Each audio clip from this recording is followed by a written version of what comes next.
Hello everyone, आप सभी का फिर से स्वागत है। यह घटना चक्र ज्योग्राफी का डिस्कशन है और आज का टॉपिक है विश्व जलवायु। तो चलिए स्टार्ट करते हैं। देखिए, जलवायु किसी क्षेत्र में लंबे समय की दैनिक मौसमी दशाओं का माध्य है जो तापमान, वर्षण, वायुदाब, पवनों एवं आर्द्रता के द्वारा व्यक्त किया जाता है। पृथ्वी को मुख्य रूप से 3 जलवायु कटिबंधों में बांटा गया है। पहला है उष्ण कटिबंधीय, दूसरा है शीतोष्ण कटिबंधीय और तीसरा है शीत कटिबंधीय। विषुवत रेखा से ध्रुवों की ओर इन कटिबंधों का क्रमशः विस्तार होता जाता है।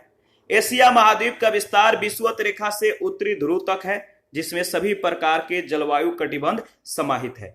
विश्व के विभिन्न भागों में विभिन्न प्रकार की जलवायु पाई जाती है। एक समान जलवायु वाले क्षेत्र को जलवायु प्रदेश कहते हैं। विश्व के विभिन्न जलवायु प्रदेश जो है निम्नलिखित है। पहला इसमें है विषुवत रेखीय जलवायु प्रदेश। विषुवत रेखा से उत्तर एवं दक्षिण 5 डिग्री से 10 डिग्री अक्षांश तक विस्तृत जलवायु वाले भाग को विषुवत रेखीय प्रदेश या उष्ण कटिबंधीय आर्द्र जलवायु प्रदेश कहते हैं। इस प्रदेश में वर्ष भर अत्यधिक तापमान से प्राप्त उच्च आर्द्रता के कारण इस क्षेत्र में अधिकतर दोपहर पश्चात संवहनीय वर्षा होती है। वायुदाब की पेटियों के खिसकाव के साथ इस जलवायु प्रदेश के विस्तार में प्रसार तथा संकुचन होता रहता है। इस प्रदेश में वर्ष भर उच्च तापमान तथा वर्षा के कारण इस जलवायु में उष्ण कटिबंधीय चौड़ी पत्ती के सदाबहार वन मिलते हैं, जिनमें गाटायार्चा, रबर, एबोनी, ताड़, बांस, बेत, महोगनी, चंदन एवं सिनकोना आदि प्रमुख है। इस जलवायु प्रदेश के अंतर्गत दक्षिणी अमेरिका का अमेजन बेसिन, अफ्रीका का कांगो बेसिन, गिनी तट, पूर्वी द्वीप समूह तथा पूर्वी मध्य अमेरिका को सम्मिलित किया जाता है। पूर्वी मध्य अमेरिका में याद रखिएगा क्या क्या सम्मिलित होते हैं, तो पनामा, कोस्टारिका, निकारागुआ, होंडुरास और ग्वाटेमाला। इसके बाद है उष्ण कटिबंधीय मानसूनी जलवायु प्रदेश। इस जलवायु प्रदेश का विस्तार भूमध्य रेखा के दोनों ओर 5 डिग्री से 30 डिग्री अक्षांशों के मध्य पाया जाता है। यह प्रदेश व्यापारिक हवाओं के क्षेत्र में आते हैं, जिनमें ऋतुओं के अनुसार उत्तर एवं दक्षिण की ओर खिसकाव होता रहता है। इस प्रदेश के अंतर्गत Pakistan, Bharat, Bangladesh, Myanmar, Thailand, Cambodia, Laos, Africa का पूर्वी तटीय भाग, संयुक्त राज्य अमेरिका का दक्षिण पूर्वी तटीय भाग, ऑस्ट्रेलिया का उत्तरी भाग सम्मिलित किया जाता है। सवाना तुल्य जलवायु प्रदेश। नेक्स्ट, सवाना तुल्य जलवायु एवं विषुवत रेखीय जलवायु की तापमान संबंधी दशाओं में लगभग समानता रहती है। आर्द्र विषुवत रेखीय तथा उष्ण शुष्क मरुस्थलीय जलवायु के मध्य स्थिति के कारण यहाँ की वनस्पतियों में सौर प्रमुख मोटी घासें हैं, जिनके आधार पर इस जलवायु को सवाना तुल्य जलवायु कहते हैं। इसे सूडान तुल्य जलवायु भी कहा जाता है। इस जलवायु प्रदेश में शुष्क तथा आर्द्र ऋतुएं होती हैं तथा वर्ष भर उच्च तापमान रहता है। यहाँ जो है औसत वार्षिक वर्षा 500 से 2000 मिलीमीटर के बीच होती है तथा किसी भी महीने में 20 डिग्री सेंटीग्रेड से नीचे तापमान नहीं जा पाता है। इस जलवायु प्रदेश का विस्तार दक्षिण अमेरिका में वेनेजुएला, कोलंबिया, गुयाना, दक्षिण मध्य ब्राजील, पराग्वे, अफ्रीका में सर्वाधिक विस्तार यानी विषुवत रेखा के उत्तर एवं दक्षिण, सूडान में और ऑस्ट्रेलिया के उत्तरी क्षेत्र में पाया जाता है। इसके बाद है सहारा तुल्य जलवायु प्रदेश। इससे उष्ण कटिबंधीय शुष्क रेगिस्तानी जलवायु भी कहा जाता है। यह जलवायु प्रदेश 15 डिग्री से 30 डिग्री अक्षांशों के बीच भूमध्य रेखा के दोनों ओर महाद्वीपों के पश्चिमी भागों में स्थित है। तापमान के वार्षिक वितरण के आधार पर 2 मौसम ग्रीष्मकाल एवं शीतकाल होते हैं। ग्रीष्मकाल का औसत तापमान 30 डिग्री से 35 डिग्री सेंटीग्रेड के बीच रहता है। नासा के सप्तवर्षीय उपग्रह तापमान आंकड़ों 2003 से 2009 के अनुसार अगर बात करें तो ईरान में याद रखिएगा, ईरान में दस्त एलूट रेगिस्तान पृथ्वी का सबसे गर्म स्थान था सतह के तापमान के दृष्टि से। यहां 2005 में अधिकतम तापमान 70.7 डिग्री सेंटीग्रेड जो है रिकॉर्ड किया गया था। और इस प्रदेश के अंतर्गत एशिया का थार एवं अरब प्रायद्वीप, अफ्रीका का सहारा एवं कालाहारी, उत्तरी अमेरिका का पश्चिमी मरुस्थल मोजावे और अरिजोना मरुस्थल, दक्षिणी अमेरिका का अटकामा मरुस्थल, ऑस्ट्रेलिया का पश्चिमी मरुस्थल को सम्मिलित किया जाता है। पश्चिमी मरुस्थल में ग्रेट सैंडी, ग्रेट विक्टोरिया और तनामी है। इसके बाद है भूमध्य सागरीय जलवायु प्रदेश। इसे उपोष्ण कटिबंधीय शुष्क ग्रीष्म जलवायु प्रदेश भी कहा जाता है। भूमध्य सागर या रूम सागर के आसपास विस्तृत होने के कारण इसका नामकरण भूमध्य सागरीय या रूम सागरीय जलवायु किया गया। यह जलवायु प्रदेश दोनों गोलार्धों में 30 से 40 डिग्री अक्षांशों के मध्य महाद्वीपों के पश्चिमी भागों में पाए जाते हैं। इस प्रदेश में शीतकाल में औसत तापमान 5 से 10 डिग्री सेंटीग्रेड तक होता है, जबकि ग्रीष्म काल का औसत तापमान जो है 20 डिग्री से 27 डिग्री सेंटीग्रेड तक पहुंच जाता है। इस प्रदेश का औसत वार्षिक वर्षा 37 से 75 सेंटीमीटर के मध्य होती है, जिसका अधिकांश भाग शीतकाल में प्राप्त होता है। ग्रीष्म काल प्राय शुष्क होता है। भूमध्य सागरीय जलवायु का आविर्भाव ऋतुवत स्थानांतरण के कारण होता है। ग्रीष्म काल में सूर्य की उत्तरायण स्थिति के कारण वायुदाब की सभी पेटियों में उत्तर की ओर खिसकाव हो जाता है, जिनसे इन प्रदेशों पर उपोष्ण कटिबंधीय उच्च वायुदाब का विस्तार हो जाता है और प्रति चक्रवातीय दशाएं तथा शुष्क व्यापारिक हवाएं व्याप्त हो जाती है। ग्रीष्मकालीन हवाएं प्राय शुष्क होती है। शीतकाल में जब सूर्य की दक्षिणायन स्थिति होती है तो इन प्रदेशों के ऊपर पछुआ पवनों का विस्तार हो जाता है, जिनके साथ मध्य अक्षांशों में उत्पन्न चक्रवातों के आगमन होने से वर्षा होती है।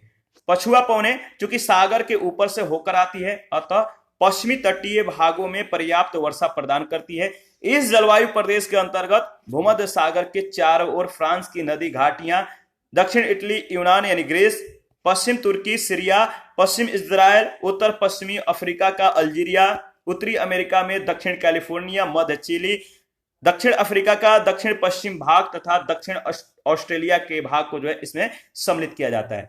इसके बाद है चीन तुल्य जलवायु प्रदेश। चीन तुल्य जलवायु प्रदेश, इसे आर्द्र उपोष्ण कटिबंधीय जलवायु प्रदेश भी कहा जाता है। इसका विस्तार दोनों गोलार्धों में 25 से 40 डिग्री अक्षांशों के बीच पाया जाता है। चीन तुल्य जलवायु प्रदेश में सामान्यतः वर्ष भर वर्षा होती है, परंतु ग्रीष्म काल के दौरान इसकी मात्रा अधिक होती है। वहीं इस जलवायु प्रदेश में ग्रीष्म काल का औसत तापमान जो है 24 से 26.6 डिग्री सेंटीग्रेड के मध्य होता है। इस जलवायु प्रदेश की अवस्थिति महाद्वीपों के पूर्वी भाग में पाई जाती है। इसके अंतर्गत दक्षिण पूर्वी चीन, दक्षिण पूर्वी संयुक्त राज्य अमेरिका, दक्षिण पूर्वी ब्राजील, दक्षिण पूर्वी ऑस्ट्रेलिया आदि को सम्मिलित किया जाता है। इसके बाद है स्टेपी तुल्य जलवायु प्रदेश। इस जलवायु प्रदेश का विस्तार शीतोष्ण घास प्रदेश में पाया जाता है। स्टेपी जलवायु मध्य अक्षांशों में महाद्वीपों के आंतरिक भागों में जो है पाई जाती है। स्टेपी जलवायु प्रदेश की वार्षिक तापांतर अधिक होता है। स्टेपी घास प्रदेश की जलवायु वाले विभिन्न क्षेत्रों की औसत वार्षिक वर्षा जो है 250 से 750 मिलीमीटर तक होती है। अमेरिका एवं कनाडा के घास के मैदान, दक्षिण ऑस्ट्रेलिया के घास के मैदान, दक्षिण अफ्रीकी घास के मैदान और यूरेशिया के घास के मैदान इस प्रदेश के अंतर्गत सम्मिलित किया जाता है। ठीक है, आगे नेक्स्ट जो पॉइंट है पश्चिमी यूरोपीय तुल्य जलवायु प्रदेश। यह प्रदेश मुख्यतः 40 से याद रखिएगा, जो पश्चिमी यूरोपीय तुल्य जलवायु प्रदेश है, यह प्रदेश मुख्यतः 40 से 65 डिग्री अक्षांशों के बीच महाद्वीपों के पश्चिमी किनारों पर जो है स्थित होता है। इस प्रदेश में औसत तापमान 15 से 21 डिग्री सेंटीग्रेड के मध्य रहता है। वर्षा वर्ष के प्रत्येक मौसम में पर्याप्त मात्रा में होती है, किंतु शीतकाल की अपेक्षा ग्रीष्म काल में कुछ कम वर्षा प्राप्त होती है। इस जलवायु प्रदेश के अंतर्गत उत्तर पश्चिम यूरोप के ब्रिटेन, पश्चिम नॉर्वे, डेनमार्क, उत्तर पश्चिमी जर्मनी, फ्रांस, संयुक्त राज्य अमेरिका के वाशिंगटन तथा ओरेगन, कनाडा में ब्रिटिश कोलंबिया, चिली तथा न्यूजीलैंड को सम्मिलित किया जाता है। इसके बाद है सेंट लॉरेंस तुल्य जलवायु प्रदेश। सेंट लॉरेंस तुल्य जलवायु प्रदेश, यह जलवायु प्रदेश आर्द्र महाद्वीपीय प्रकार का है, जो महाद्वीपों के पूर्वी किनारों पर मुख्य रूप से उत्तरी गोलार्ध में 45 से 65 डिग्री अक्षांशों के बीच पाई जाती है। कहीं कहीं इसका विस्तार भूमध्य रेखा की ओर 35 डिग्री अक्षांश तक भी पाया जाता है। सामान्यतः वर्षा वर्ष भर होती है, परंतु ग्रीष्म काल में शीतकाल की अपेक्षा अधिक होती है। इसमें मुख्यतः अर्जेंटीना का भाग, चीन का मंचूरिया प्रदेश, अमेरिका में सेंट लॉरेंस घाटी, कनाडा के सागरीय प्रांत को सम्मिलित किया जाता है। टैगा तुल्य जलवायु प्रदेश, इस जलवायु प्रदेश को साइबेरिया प्रकार की जलवायु कहते हैं, याद रखिएगा, जो सूक्ष्म तापीय जलवायु के अंतर्गत आती है। इस जलवायु प्रदेश में दीर्घ अवधि वाला शीतकाल एवं लघु अवधि का ग्रीष्म काल होता है। सबसे गर्म महीने की 10 डिग्री सेंटीग्रेड की समताप रेखा टैगा जलवायु प्रदेश की उत्तरी सीमा का निर्धारण करती है। शीत ऋतु का समय लगभग 8 महीनों तक रहता है, जिस समय तापमान सदा हिमांक से कम रहता है। ध्रुवीय क्षेत्रों में या ध्रुवीय क्षेत्रों के इतर विश्व का न्यूनतम तापमान 22 दिसंबर 1991 को ग्रीनलैंड में -69.6 डिग्री सेंटीग्रेड यानी -93.3 फारेनहाइट रिकॉर्ड किया गया।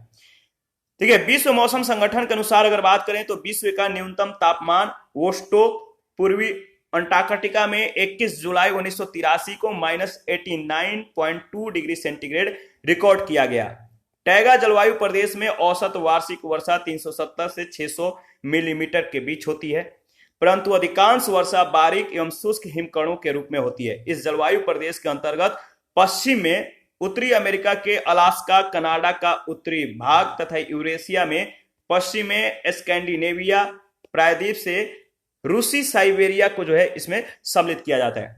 टुंड्रा जलवायु न्यूनतम वनस्पति वाली ध्रुवीय या आर्कटिक जलवायु को जो है याद रखिएगा, क्या कहते हैं? आर्कटिक जलवायु को टुंड्रा जलवायु कहते हैं। इस प्रदेश में पारिस्थितिकीय उत्पादकता न्यूनतम होती है। टुंड्रा जलवायु प्रदेश में सूर्य ताप का सामान्यतः जो है अभाव रहता है। वर्ष भर निम्न तापमान रहता है। यहां पर औसत वार्षिक वर्षा 400 मिलीमीटर से कम होती है। टुंड्रा जलवायु प्रदेश का विस्तार उत्तर में अस्थायी हिमटोपियों की दक्षिण सीमा तथा दक्षिण में टैगा जलवायु प्रदेश की उत्तरी सीमा के मध्य उत्तरी अमेरिका तथा यूरेशिया में पाया जाता है। टुंड्रा प्रदेश की लिथोसॉल में केवल लाइकेन तथा मॉस ही पनपते हैं। बहुत कम तापमान वाले क्षेत्रों जैसे पर्वतों एवं अल्पाइन वनों में उगने वाले पौधों को हेकिस्टोथर्म कहते हैं। हेकिस्टोथर्म याद रखिएगा। देखिए, विश्व की प्रमुख वनस्पतियां जो है, विश्व की जो प्रमुख वनस्पति क्षेत्र और उनसे जो संबंधित वनस्पति हैं याद रखिएगा। टुंड्रा एवं शीत प्रधान देशों की जो वनस्पति है किस प्रकार की है? तो क्रायोफाइट। उष्ण कटिबंधीय मरुस्थलीय क्षेत्रों की वनस्पति को जेरोफाइट कहते हैं। उष्ण कटिबंधीय जलवायु वाली घास एवं वनस्पति को ट्रोपोफाइट कहते हैं। शीतोष्ण कटिबंध क्षेत्र की वनस्पति को मेसोफाइट कहते हैं। कड़ी चट्टानों में उगने वाली वनस्पति को लिथोफाइट कहते हैं। दलदली एवं भूमध्य रेखीय उष्ण आर्द्रता वाली वनस्पति को हाइग्रोफाइट कहते हैं। नमकीन क्षेत्र में पाई जाने वाली वनस्पति को हेलोफाइट कहते हैं। जल प्लावित क्षेत्र की वनस्पति को हाइड्रोफाइट कहते हैं। देखिए, क्षेत्रवार तापमान एवं वर्षण आंकड़े तो यहां पे दिया गया है। एक बार आप जो है इसको फुल व्यू में अवलोकन कर सकते हैं। जैसे एशिया सर्वाधिक तापमान मित्री बाह कुवैत, न्यूनतम तापमान वर्खोयांस्क रूस, सर्वाधिक वर्षण मानसीराम भारत और न्यूनतम वर्षण अदन यमन। तो यहां पर आप देख सकते हैं अफ्रीका, उसी तरह उत्तरी अमेरिका, दक्षिणी अमेरिका, यूरोप, अंटार्कटिका, दक्षिण पश्चिमी प्रशांत महासागर, सभी का जो है एक बार आप अवलोकन कर लीजिएगा। इसके बाद आगे बढ़िएगा, इंपॉर्टेंट है, यहां से प्रश्न पूछे जा सकते हैं और पूछा भी जाता है। देखिए, इस टॉपिक से रिलेटेड जो पहला प्रश्न पूछा गया है, अलग अलग ऋतुओं में दिन समय और रात्रि समय के विस्तार में विभिन्नता किस कारण से होती है? अलग अलग ऋतुओं में दिन समय और रात्रि समय के विस्तार में विभिन्नता किस कारण से होती है? इसका सही जवाब क्या होगा आपको बताना है। तो देखिए, इसमें पहला है पृथ्वी का अपने अक्ष पर घूर्णन, दूसरा है पृथ्वी का सूर्य के चारों ओर दीर्घवृत्तीय रीति से परिक्रमण, तीसरा है स्थान की अक्षांशीय स्थिति, चौथा है पृथ्वी का नत अक्ष पर परिक्रमण। इसका सही जवाब है 2 और 4, यानी पृथ्वी का सूर्य के चारों ओर दीर्घवृत्तीय रीति से परिक्रमण और पृथ्वी का नत अक्ष पर परिक्रमण, यानी आपका बी ऑप्शन राइट ऑप्शन है।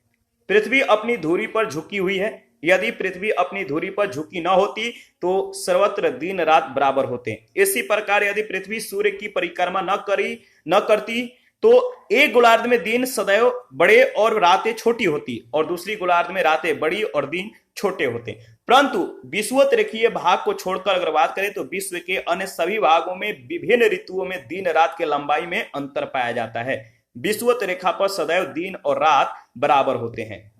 सेकंड प्रश्न है, महाद्वीपों के अंतस्थों का वार्षिक ताप परिसर तटीय क्षेत्रों की अपेक्षा अधिक होता है, इसके कारण क्या है? महाद्वीपों के अंतस्थों का वार्षिक ताप परिसर तटीय क्षेत्रों की अपेक्षा अधिक होता है, इसके क्या कारण है? पहला कारण दिया गया है भूमि और जल के बीच तापीय अंतर, दूसरा है महाद्वीपों और महासागरों के बीच तुगनता में अंतर, तीसरा अंतस्थों में तेज पवनों की विद्यमानता, चौथा है तटों की अपेक्षा अंतस्थों में होने वाली भारी वर्षा। देखिए इसमें जो सही जवाब है पहला, यानी पहला स्टेटमेंट है केवल जो पहला है यानी ए ऑप्शन बिल्कुल सही है। इसके बारे में डिस्कस कर लेते हैं। महाद्वीपों के आंतरिक भागों का वार्षिक ताप परिषद तटीय क्षेत्रों की अपेक्षा अधिक होता है, जिसका कारण भूमि और जल के बीच तापीय अंतर होता है। सूर्य से प्राप्त सूर्यातप से, यानी सूर्य से जो टेम्परेचर प्राप्त होता है सूर्य से प्राप्त सूर्यातप से भूमि शीघ्र गर्म हो जाती है, जबकि जल बहुत धीरे धीरे गर्म होता है, जिससे तटीय क्षेत्रों का मौसम स्थलीय भागों की अपेक्षा ठंडा बना रहता है। इसलिए विकल्प ए सही उत्तर है। ठीक है, अन्य जो कथन है बिल्कुल सत्य नहीं है। थर्ड नंबर है मुख्य कारक जो किसी क्षेत्र के जलवायु को निर्धारित करता है वह है, मुख्य कारक जो किसी क्षेत्र के जलवायु को निर्धारित करता है वह है आपका अक्षांश। बी ऑप्शन राइट ऑप्शन, याद रखिएगा बी ऑप्शन बिल्कुल सही ऑप्शन है। जलवायु को निर्धारित करने वाला मुख्य कारक अक्षांश होता है। विभिन्न अक्षांशों के अनुसार ही जलवायु की प्रमुख पेटियों का विभाजन किया गया है। 4 नंबर है निम्नलिखित में से कौन सा पृथ्वी के अधिकतम प्रतिशत क्षेत्र पर फैला हुआ है? निम्नलिखित में से कौन सा पृथ्वी के अधिकतम प्रतिशत क्षेत्र पर फैला हुआ है? सही जवाब है शुष्क प्रदेश, ए ऑप्शन राइट ऑप्शन। पृथ्वी के लगभग 1/3 भाग पर शुष्क प्रदेश का विस्तार है, जो अन्य सभी भौगोलिक क्षेत्रों से अधिक है। प्रश्न संख्या 5 है कथन ए भूमध्य रेखा के दोनों ओर 5 डिग्री से 8 डिग्री अक्षांशों तक के क्षेत्रों में वर्ष भर जो है वर्षा होती है। कारण आर उच्च तापमान तथा उच्च आर्द्रता के कारण भूमध्य रेखा के निकट अधिकतर दोपहर को जो है संवहनीय वर्षा होती है। आप बताइए इन दोनों में से कौन सा कथन सत्य है? इसका सही जवाब है ए और आर दोनों सही है। आर ए का सही स्पष्टीकरण है, ए ऑप्शन राइट ऑप्शन। विषुवत रेखीय जलवायु प्रदेश के विषुवत रेखा से 5 डिग्री से 10 डिग्री अक्षांशों के मध्य दोनों गोलार्धों में विस्तृत है। इस जलवायु प्रदेश की 2 प्रमुख विशेषताएं हैं। पहला है वर्ष भर समान उच्च तापमान, दूसरा है वर्ष भर समान उच्च वर्षा। स्पष्ट है कि कथन ए सही है। देखिए वर्ष भर अत्यधिक तापमान से प्राप्त उच्च आर्द्रता के कारण इस क्षेत्र में अधिकतर दोपहर के पश्चात संवहनीय वर्षा होती है। दिन ढलते ही वर्षा मंद पड़ जाती है। कारण आर भी सही है और इस प्रकार कारण आर कथन ए का जो है सही स्पष्टीकरण भी है। 6 नंबर है हर दिन कमोबेश कह सकते हैं कि हर दिन कमोबेश एक सा ही होता है, एक जैसा ही होता है। सुबह समुद्री मंद पवन के साथ, सुबह जो है समुद्री मंद पवन के साथ साफ यानी क्लियर, साफ और उजली होती है। जैसे जैसे सूर्य आकाश में ऊपर चढ़ता जाता है गर्मी बढ़ जाती है, घने बादल बनने लगते हैं और फिर बादलों की गरज और बिजली की चमक के साथ वर्षा होने लगती है, लेकिन वर्षा शीघ्र ही समाप्त हो जाती है। उपयुक्त उदाहरण में निम्नलिखित क्षेत्रों में से किसका वर्णन किया गया है? इसका सही जवाब क्या होगा? तो देखिए इसका सही जवाब आपको मालूम है, कमेंट कर बताइए। 5 सेकंड का समय है, कमेंट कीजिए और बताइए इसका सही जवाब क्या होगा। इसका सही जवाब है, आपको मालूम है क्या है? इसका सही जवाब बी ऑप्शन यानी विषुवतीय जलवायु। ठीक है, तो इसके बारे में हम लोगों ने ऑलरेडी डिस्कस किया था। देखिए 7 नंबर है सभी प्रकार के जलवायु कटिबंध निम्नलिखित में से किस महाद्वीप में है? तो इसका भी जवाब आपको मालूम है। सभी प्रकार के जलवायु कटिबंध निम्नलिखित में से किस महाद्वीप में है? तो एशिया महाद्वीप में, डी ऑप्शन। एशिया महाद्वीप का विस्तार विषुवत रेखा से उत्तरी ध्रुव तक है, जिसमें सभी प्रकार की जलवायु कटिबंध इसमें समाहित है। 8 नंबर निम्नलिखित देशों में से कौन भूमध्य रेखीय जलवायु के अंतर्गत नहीं पाया जाता है? निम्नलिखित देशों में से कौन भूमध्य रेखीय जलवायु के अंतर्गत नहीं पाया जाता है? इसका सही जवाब होगा इथोपिया, बी ऑप्शन। इथोपिया याद रखिएगा। देखिए इथोपिया भूमध्य रेखीय जलवायु के अंतर्गत नहीं है। कांगो, गैबन तथा जायरे भूमध्य रेखा पर ही स्थित देश है। 9 नंबर किसी एक भौगोलिक क्षेत्र की सुस्पष्ट विशेषताएं निम्नलिखित है। पहला है कोष्ण और शुष्क जलवायु, दूसरा है सुहावना और आर्द्र शीतकाल, तीसरा है सदाबहार ओक वृक्ष। उपयुक्त विशेषताएं निम्नलिखित में से किस एक क्षेत्र की सुस्पष्ट विशेषताएं हैं? तो देखिए इसका सही जवाब होगा भूमध्य सागरीय क्षेत्र, ए ऑप्शन राइट ऑप्शन। देखिए गर्मियों में कोष्ण और शुष्क जलवायु, आनंददायक और आर्द्र शीतकाल, सदाबहार, ओक वृक्ष उपयुक्त सभी विशेषताएं भूमध्य सागरीय क्षेत्र की जलवायु से संबंधित है। 10 नंबर, निम्नलिखित में से कौन सी एक उष्णकटिबंधीय सवाना प्रदेश की जलवायु की मुख्य विशेषता है? निम्नलिखित में से कौन सी एक उष्णकटिबंधीय सवाना प्रदेश की जो है जलवायु की मुख्य विशेषता है? वो है आपका निश्चित शुष्क तथा आर्द्र ऋतु, यानी डी ऑप्शन। ठीक है, आगे बढ़ते हैं नेक्स्ट प्रश्न। अच्छा, इसके बारे में 2-3 लाइन है जो कि इंपॉर्टेंट है। उष्णकटिबंधीय देखिए उष्णकटिबंधीय सवाना प्रदेश, ठीक है, उष्णकटिबंधीय सवाना प्रदेश की जलवायु की मुख्य विशेषताएं हैं स्पष्ट शुष्क तथा आर्द्र ऋतुएं, वर्ष भर उच्च तापमान और अधिक सूर्यातप। यहां वार्षिक वर्षा जो है 500 से 2000 मिलीमीटर के बीच होता है और किसी भी महीने में 20 डिग्री सेंटीग्रेड से नीचे तापमान नहीं जा पाता है। 11 नंबर है, कथन ए कह रहा है कि विषुवत-रेखीय प्रदेश का पर्यावरण पौधे के अनुकूल है पर मनुष्यों के लिए नहीं। कारण आर, विषुवत-रेखीय प्रदेश में औसत वार्षिक तापांतर बहुत कम है। इन दोनों में से जो कथन सत्य है वो आपको बताना है, तो बी ऑप्शन बिल्कुल सत्य है। ए और आर दोनों सही है, आर ए का स्पष्टीकरण नहीं है। इसके बारे में डिस्कस कर लेते हैं। विषुवत रेखीय, याद रखिएगा, विषुवतीय प्रदेश में वर्ष भर लगभग समान उच्च तापमान बना रहता है, वर्ष भर समान उच्च वर्षा होती है। यहाँ की जलवायु मनुष्यों के लिए कष्टकारी होती है जबकि पेड़ पौधों के क्या अनुकूल होती है। यहाँ सदाबहार वन पाए जाते हैं, यहाँ दिन भर उमस बनी रहती है जिससे बीमारियों का भी प्रकोप अधिक होता है। 12 नंबर, निम्नलिखित में से किस एक नगर में भूमध्य सागरीय जलवायु नहीं पाई जाती है? निम्नलिखित में से किस एक नगर में भूमध्य सागरीय जलवायु नहीं पाई जाती है? तो इसका सही जवाब है न्यूयॉर्क, डी ऑप्शन। संयुक्त राज्य अमेरिका के पूर्वी तट पर स्थित न्यूयॉर्क भूमध्य सागरीय जलवायु के अंतर्गत नहीं आता है। 13 नंबर है, जलवायु चरम पर है, वर्षा कम है और लोग चलवासी पशु चारक हुआ करते थे। उपयुक्त कथन निम्नलिखित क्षेत्रों में से किसका सबसे अच्छा वर्णन है? इसका सही जवाब है मध्य एशियाई स्टेप, यानी बी ऑप्शन। देखिए उपयुक्त विशेषता मध्य एशियाई स्टेप क्षेत्र को जो है इंगित करती है। 14 नंबर है, निम्नलिखित में से किस युग्म का मिलान सही है? निम्नलिखित में से किस युग्म का मिलान सही है? तो देखिए इसमें बी जो ऑप्शन दिया गया, भूमध्य रेखीय क्षेत्र का जो संबंध है गरज के साथ वर्षा मध्याह्न में। भूमध्य सागरीय जलवायु प्रदेश की जो अधिकांश वर्षा है शीतकाल में प्राप्त होती है। भूमध्य रेखीय क्षेत्रों में दोपहर पश्चात गरज के साथ संवहनीय वर्षा होती है और यह लगभग वर्ष भर होती रहती है। मानसूनी क्षेत्रों की अधिकांश वर्षा वर्ष के कुछ माह में मानसूनी हवाओं से प्राप्त होती है। मरुस्थलीय क्षेत्रों में वर्षा या तो नगण्य होती है या अनिश्चित होती है, इसलिए विकल्प बी आपका सही सुमेलित है।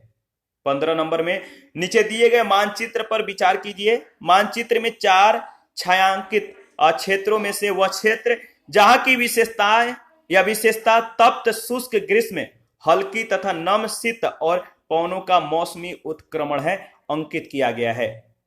तो देखिए लोकेशन आप ध्यान दीजिएगा और बताना है कि ये जो लोकेशन है इनका जो संबंध है किससे है। तो इसका जो सही जवाब होगा ए, यानी 1 से जो 1 से जो इंडिकेट किया गया है सही है।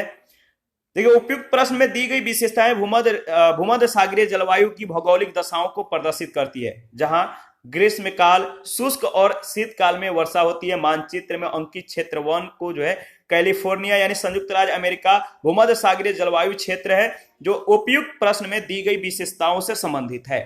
16 नंबर है, निम्नलिखित देशों में से किस देश में सर्दियों के मौसम में वर्षा होती है? निम्नलिखित देशों में से किस देश में सर्दियों के मौसम में वर्षा होती है? इसका सही जवाब है बी ऑप्शन, नार्वे। नार्वे पश्चिम यूरोपीय तुल्य जलवायु 40 से 65 डिग्री अक्षांशों के मध्य दोनों गोलार्धों में महाद्वीपों के पश्चिम की जलवायु के अंतर्गत आता है। इस जलवायु प्रदेश में वर्ष भर या वर्षा जो है वर्ष के प्रत्येक मौसम में पर्याप्त तथा समान रूप से होती है। 17 नंबर है, निम्नलिखित में से कौन सा एक सुमेलित है? निम्नलिखित में से कौन सा एक सुमेलित है बताइए, इसका सही जवाब क्या होगा? इसके बारे में ऑलरेडी हम लोगों ने डिस्कस किया था। देखिए इसका जो सही जवाब है ए ऑप्शन। इटली जो है रूम सागरीय अथवा भूमध्य सागरीय जलवायु प्रदेश में स्थित है, यानी 30 डिग्री से 40 डिग्री उत्तर एवं दक्षिण में। यहाँ की जलवायु ग्रीष्म ऋतु में गर्म शुष्क और शीत ऋतु में कम सर्द एवं आर्द्र है। वर्षा अधिकतर शीत ऋतु में पछुआ पवनों के क्षेत्र में चलने वाले चक्रवातों से होती है। 18 नंबर में आपको जो है सूची 1 सूची 2 के साथ मिलान करना है और इसका सही मिलान क्या होगा आपको बताना है। तो चलिए मिलान करिए। देखिए, एक तरफ प्रदेश या क्षेत्र का नाम, दूसरी तरफ जलवायु प्रकार दिया गया है। तो बताइए इसका सही जवाब क्या होगा। तो देखिए इसका सही जवाब है बी ऑप्शन। ठीक है, और मिलान कर लेते हैं। कैलिफोर्निया, कैलिफोर्निया का जो संबंध है उष्ण कटिबंधीय मानसून से है। पश्चिमी ऑस्ट्रेलिया का संबंध उष्ण मरुभूमि से है। बांग्लादेश का जो संबंध है, इसका संबंध जो है बताइए, बांग्लादेश का जो संबंध है किससे है, सॉरी देखिए कैलिफोर्निया का जो संबंध है, कैलिफोर्निया का संबंध बाय मिस्टेक कैलिफोर्निया भूमध्य सागरीय, ठीक है। पश्चिमी ऑस्ट्रेलिया का संबंध उष्ण मरुभूमि, बांग्लादेश का संबंध उष्ण कटिबंधीय मानसून और साइबेरिया का शीत शीतोष्ण, यानी इसका सही जो ऑप्शन होगा बी। दोबारा से इसको रिवीजन कर लेते हैं ताकि आपको कंफ्यूजन जो हुआ था वो क्लियर हो जाए। कैलिफोर्निया यानी संयुक्त राज्य अमेरिका का जो संबंध है भूमध्य सागरीय से, पश्चिमी ऑस्ट्रेलिया का उष्ण मरुभूमि से, बांग्लादेश का उष्ण कटिबंधीय मानसूनी से, साइबेरिया यानी रूस शीत शीतोष्ण से। 19 नंबर में भी सूची 1 सूची 2 के साथ आपको मिलान करना है, ठीक है। एक तरफ जलवायु की किस्म और दूसरे तरफ उससे संबंधित क्षेत्र का नाम दिया गया है। बताइए इसका सही जवाब क्या होगा। ऊपर में ही कुछ ही सेकंड पहले हम लोगों ने इसके बारे में डिस्कस किया था। देखिए, कांगो मध्य अफ्रीका में स्थित देश है। कांगो मध्य अफ्रीका में स्थित क्या है, एक देश है। यहां से विषुवत रेखा गुजरने के कारण जलवायु विषुवत रेखीय है। कैलिफोर्निया संयुक्त राज्य अमेरिका के पश्चिमी भाग पर स्थित है। यह भूमध्य सागरीय बिखरे जलवायु क्षेत्रों में से एक है। बांग्लादेश दक्षिण एशिया में स्थित है जो मानसूनी जलवायु क्षेत्र के अंतर्गत आता है। उत्तर पूर्व अफ्रीका में स्थित सूडान में सवाना तुल्य जलवायु प्रदेश या जलवायु जो है पाई जाती है। 20 नंबर है, निम्नलिखित कथनों पर विचार कीजिए। पहला कथन है भूमध्यवर्ती क्षेत्रों में वर्ष 4 मुख्य ऋतुओं में विभाजित है। दूसरा है भूमध्य सागरीय क्षेत्र में गर्मियों में अधिक वर्षा होती है। तीसरा, चीन की तरह की जलवायु में पूरे वर्ष वर्षा होती है। चौथा है उष्ण कटिबंधीय उच्च भूमियां विभिन्न जलवायु के ऊर्ध्वाधर अनुक्षेत्र वर्गीकरण को प्रदर्शित करती है। इनमें देखिए जो सत्य कथन है वो आपका तीसरा और चौथा, ठीक है, तीसरा और चौथा कथन सत्य है। भूमध्यवर्ती क्षेत्रों में मुख्यतः 2 ऋतुएं, पहला ग्रीष्म दूसरा शीत होती है। भूमध्य सागरीय क्षेत्रों में वर्षा का अधिकांश भाग शीतकाल में प्राप्त होता है, इसलिए दूसरा कथन गलत है। चीन तुल्य जलवायु का विस्तार 25 से 40 डिग्री अक्षांशों के बीच महाद्वीपों के पूर्वी भाग पर पाया जाता है। वर्षा जो है लगभग वर्ष भर समान होती है परंतु शीतकाल में कम होती है। कथन तीसरा सही है। उष्ण कटिबंधीय उच्च क्षेत्र या पर्वतीय क्षेत्रों में विभिन्न प्रकार की जलवायु दशाएं ऊर्ध्वाधर रूप में वर्गीकृत की जा सकती है। यहाँ उष्ण कटिबंध से लेकर शीतोष्ण और शीत कटिबंध तक की जलवायु दशाएं देखी जा सकती है। कथन 4 जो है सही है, इसीलिए विकल्प डी सही उत्तर होगा। 21 नंबर है कथन ए, भूमध्य सागरीय प्रदेश में जाड़ों में जो है वर्षा होती है। कारण आर, जाड़े में यहाँ पछुआ हवाएं चलती है। बताइए इन दोनों में से कौन सा कथन सत्य है। देखिए कथन कारण जो है दोनों सत्य है और एक दूसरे की व्याख्या भी करते हैं। तो ए ऑप्शन आपका बिल्कुल सही ऑप्शन है। भूमध्य सागरीय जलवायु का आविर्भाव ऋतुवत स्थानांतरण के कारण होता है। ग्रीष्म काल में सूर्य की उत्तरायण स्थिति के कारण वायुदाब की सभी पेटियों में उत्तर की ओर खिसकाव हो जाता है, जिससे इन प्रदेशों पर उपोष्ण कटिबंध उच्च वायुदाब का विस्तार हो जाता है और प्रति चक्रवातीय दशाएं तथा शुष्क व्यापारिक हवाएं व्याप्त हो जाती है। देखिए ग्रीष्मकालीन हवाएं प्राय शुष्क होती है। शीतकाल में जब सूर्य की दक्षिणायन स्थिति होती है तो इन प्रदेशों के ऊपर पछुआ हवाओं का विस्तार हो जाता है, जिनके साथ मध्य अक्षांशों में उत्पन्न चक्रवातों का आगमन होने से वर्षा होती है।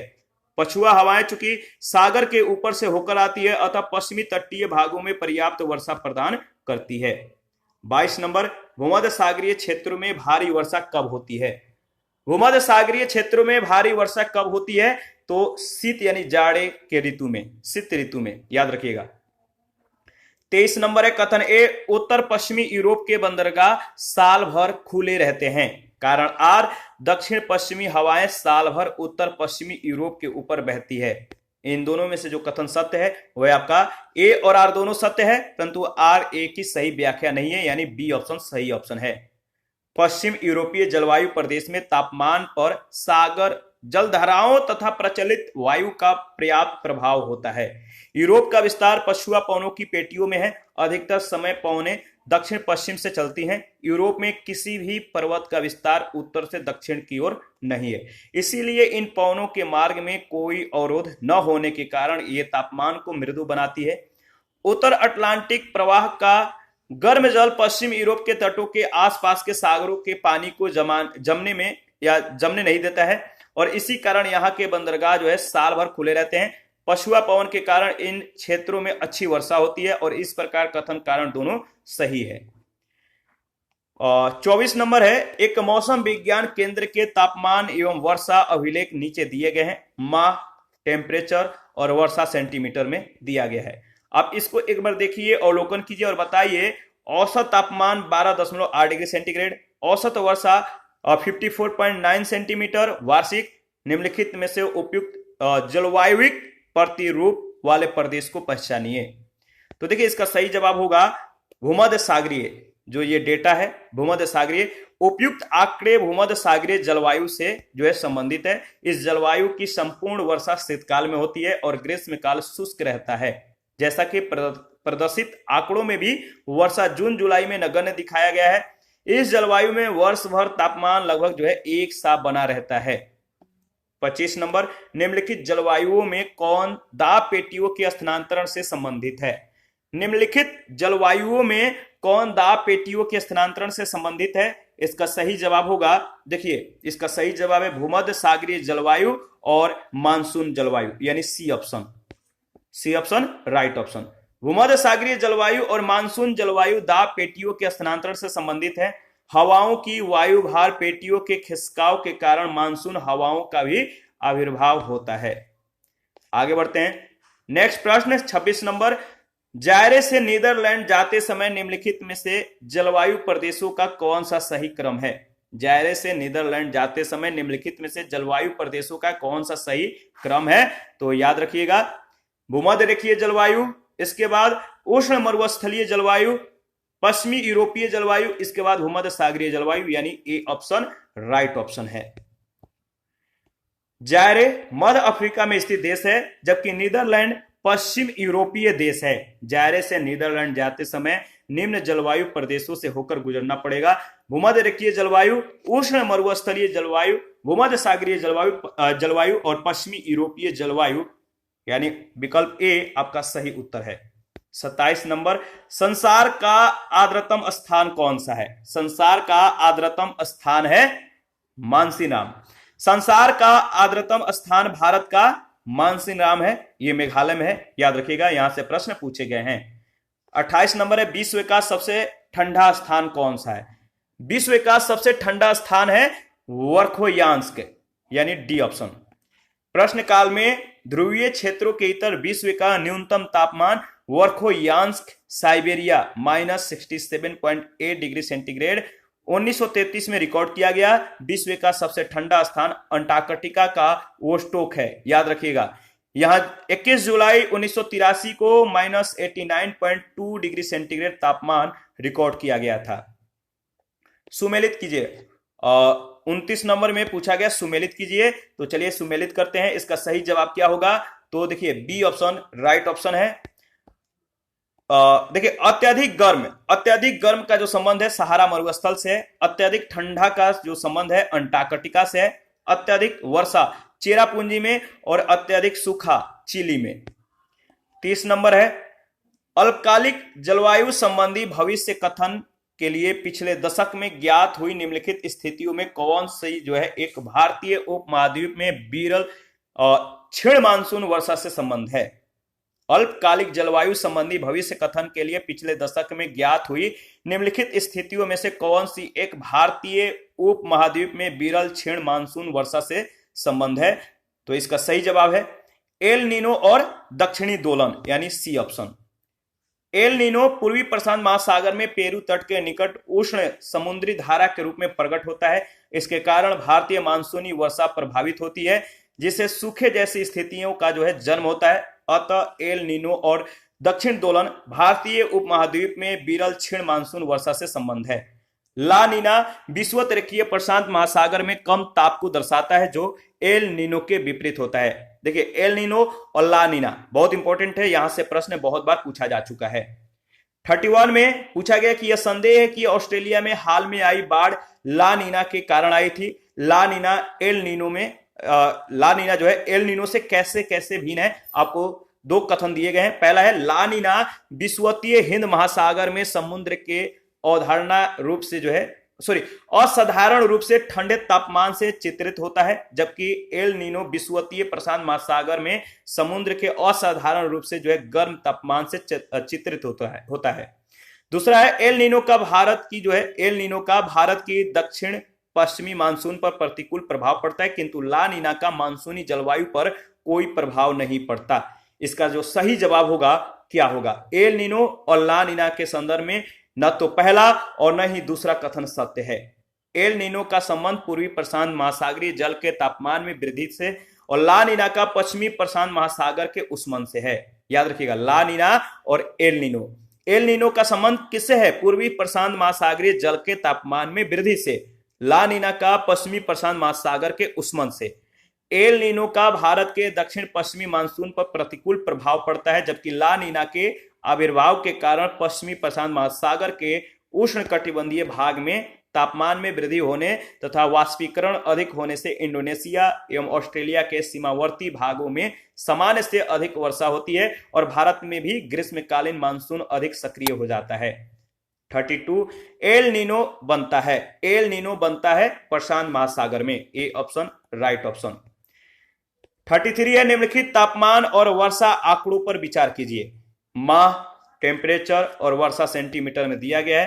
तो पूरे डेटा को देखिए, ये आंकड़े जो है आपको बताना है कि ये आंकड़े जिस जलवायु से संबंधित है वह जलवायु कौन सी है। ये पूरी जो डेटा है पश्चिमी यूरोपीय तुल्य जलवायु से संबंधित दिया गया है। तो सी ऑप्शन आपका बिल्कुल सही ऑप्शन है। देखिए, पश्चिमी यूरोपीय तुल्य जलवायु उत्तरी गोलार्ध से संबंधित है, जिसका तापमान औसत तापमान 15 से 21 डिग्री सेंटीग्रेड के मध्य रहता है। वर्षा जो है वर्ष के प्रत्येक मौसम में पर्याप्त मात्रा में होती है, किंतु शीतकाल की अपेक्षा ग्रीष्म काल में कुछ कम वर्षा होती है। उपयुक्त आंकड़ों में भी मई, जून, जुलाई में अपेक्षाकृत कम वर्षा जो है दर्शाई गई है। तो याद रखिएगा। 34 नंबर में भी आपको कुछ डेटा दिए गए हैं। निम्नलिखित जलवायु दशाओं उत्तरी गोलार्ध पर विचार कीजिए। माह, जनवरी, फरवरी, मार्च, अप्रैल, ये सब दिए गए हैं। ये है तापमान सेंटीग्रेड में और वर्षा सेंटीमीटर में।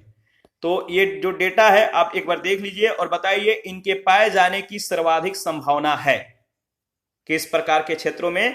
तो चीन प्रकार के प्राकृतिक क्षेत्रों में, यानी ए ऑप्शन। चीन तुल्य जलवायु प्रदेश में सामान्यतः जो है वर्षा, याद रखिएगा, जो वर्ष भर कह सकते हैं वर्षा होती है, परंतु ग्रीष्म काल के दौरान इसकी मात्रा अधिक होती है। वहीं इस जलवायु प्रदेश में ग्रीष्म काल का औसत तापमान 24 से 26.6 डिग्री सेंटीग्रेड के मध्य होता है। उपयुक्त जलवायु चार्ट में चीन तुल्य जलवायु प्रदेश की विशेषताएं परिलक्षित होती है। 35 नंबर, नीचे दिए हुए ग्राफ में किसी स्थान का माध्य औसत मासिक ताप डिग्री सेंटीग्रेड सेल्सियस में, या कह सकते हैं कि डिग्री सेंटीग्रेड में या सेल्सियस में, और माध्य मासिक वर्षा सेंटीमीटर में प्रदर्शित है। आपको बताना है कि यह ग्राफ संसार के किस जलवायु क्षेत्र का द्योतक है। एक बार ग्राफ को आप ध्यान से देखिए। इस तरह का जो ये ताप है और ये जो है ये वाला जो फिगर है ये आपका वर्षा है। तो किस जलवायु क्षेत्र का ये द्योतक है? तो इसका सही जवाब होगा आर्द्र और शुष्क उष्ण कटिबंधीय प्रदेश का या जलवायु का। तो आर्द्र और शुष्क उष्ण कटिबंधीय का ध्यान रखिएगा। देखिए, उपयुक्त ग्राफ है जो नीचे दिए गए हैं, जो अभी हम लोगों ने डिस्कस किया था। विश्व की आर्द्र एवं शुष्क उष्ण कटिबंधीय जलवायु प्रदेश की विशेषताएं परिलक्षित होती हैं। 36 में हेकिस्टोथर्म पौधे हैं जो उगते हैं। बताइए, हेकिस्टोथर्म पौधे जो उगते हैं, बताइए कहां? तो इसका सही जवाब है बहुत कम ताप पर। बहुत कम तापमान वाले क्षेत्रों जैसे पर्वतों एवं अल्पाइन वर्षों में अल्पाइन वनों में, बहुत कम तापमान वाले क्षेत्रों जैसे पर्वतों और अल्पाइन वनों में उगने वाले पौधों को हेकिस्टोथर्म कहते हैं। 37 वनस्पति जलवायु का सही सूचक है, यह कथन संबंधित है। वनस्पति जलवायु का सही सूचक है, यह संबंधित है। ये जो कथन है किससे संबंधित है? तो कोपेन से। जर्मन वनस्पति विज्ञानी तथा जलवायु विज्ञानवेता व्लादिमीर कोपेन ने 1900 में जर्मन वनस्पति विज्ञानी तथा जलवायु विज्ञानवेता व्लादिमीर कोपेन ने वर्ष 1900 में विश्व की जलवायु का वर्णनात्मक वर्गीकरण प्रस्तुत किया, जिसे वर्ष 1918 से 1931 तथा 1936 में संशोधित एवं परिमार्जित किया। 1918 में भी, 1931 में भी और 1936 में, यानी ये 1918, 1931, 1936 में ये संशोधित एवं परिमार्जित किए। कोपेन ने वनस्पति को जलवायु का जो है सही सूचक माना है। इसने कैंडोल के द्वारा 1874 ईस्वी में प्रस्तावित विश्व के 5 वनस्पति मंडलों को विश्व की जलवायु के विभाजन का आधार बनाया है। कालांतर में कोपेन की भांति थर्नथवेट ने भी यह स्वीकार किया कि वनस्पति जलवायु की सूचक है तथा वनस्पति पर वर्षा की जो है मात्रा तथा तापमान का पर्याप्त प्रभाव होता है, परंतु वाष्पीकरण को भी ध्यान में रखा गया है। इसी आधार पर थर्नथवेट ने वर्षण प्रभावित को जो है जलवायु प्रदेश के सीमा निर्धारण में महत्व प्रदान किया है। जहां कोपेन ने वनस्पति को जलवायु का प्रत्यक्ष सूचक जो है माना है, वहां थर्नथवेट ने वनस्पति को जलवायु के अप्रत्यक्ष तत्व के रूप में स्वीकार किया है। ठीक है, आगे बढ़ते हैं। 38 प्रश्न संख्या 38 जो है पूछा गया कि निम्न में से किस क्षेत्र में भूमध्य सागरीय जलवायु प्रचलित नहीं है? निम्न में से किस क्षेत्र में भूमध्य सागरीय जलवायु प्रचलित नहीं है? तो देखिए इसका सही जवाब है पंपाज, यानी डी ऑप्शन।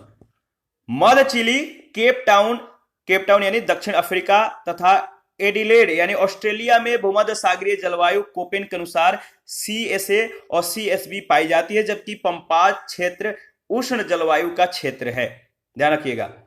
और इसी के साथ आज का सेशन जो है समाप्त करते हैं। नेक्स्ट सेशन में मृदा के बारे में डिस्कस करेंगे, जो कि बहुत इंपॉर्टेंट है। तो आप अपना प्रतिक्रिया जरूर दीजिए, आपके प्रतिक्रियाओं का हमें बेसब्री से इंतजार रहता है। जिन लोगों ने Telegram channel, Telegram quiz group, Facebook page, Instagram को ज्वाइन नहीं किया, वीडियो के डिस्क्रिप्शन बॉक्स में उसका लिंक है, आप ज्वाइन कर सकते हैं। और जिन लोगों को घटना चक्र का PDF चाहिए, आप कमेंट कर सकते हैं, या Telegram channel, Telegram quiz group या चैनल के कम्युनिटी बॉक्स में जाइए, वहां पे इसके रिगार्डिंग में इंफॉर्मेशन को शेयर कर दिया गया है। थैंक यू, मिलते हैं